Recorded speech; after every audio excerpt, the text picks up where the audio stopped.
I am taking the same stand that I took in Parliament, both when they introduced the bill and when the debate on the bill happened in the Lok Sabha. And I can tell you, I consider this morally and constitutionally wrong. There is a pure communal message, a dog whistle, as they say, a whistle to some people saying your communal agenda is what we are pursuing. I will say to you that I'm fully in support of the decision of the India Alliance's Indian Union Muslim League to go to the Supreme Court against this. It's very petty communal politics. It's a dog whistle to people whose mentality is communal and they want to polarize voters of that stripe. It's not acceptable to us. I am taking the same stand that I took in Parliament, both when they introduced the bill and when the debate on the bill happened in the Lok Sabha. And I can tell you, I consider this morally and constitutionally wrong.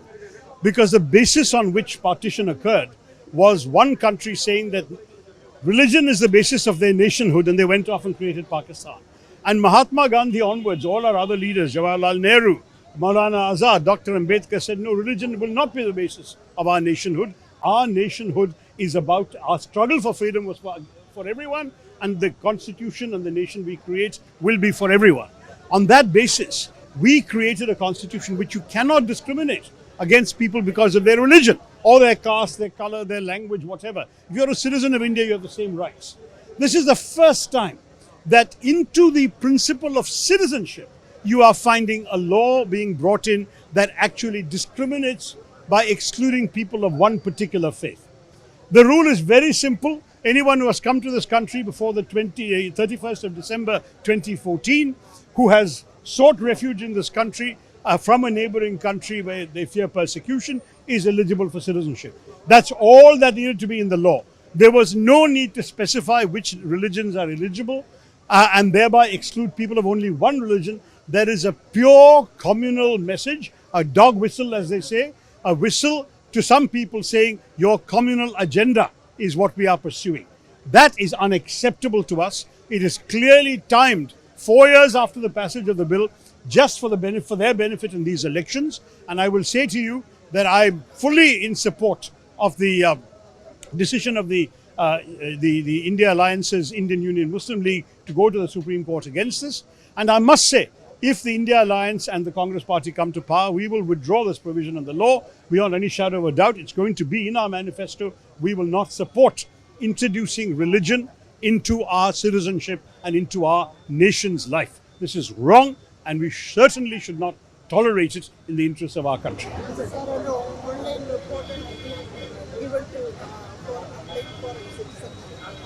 So just a few days before the election announcement.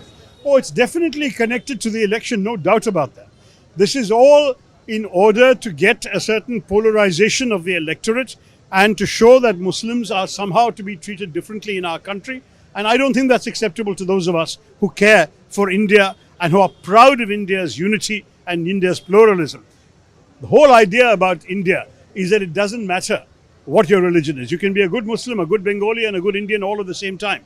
The problem is these people don't seem to appreciate that.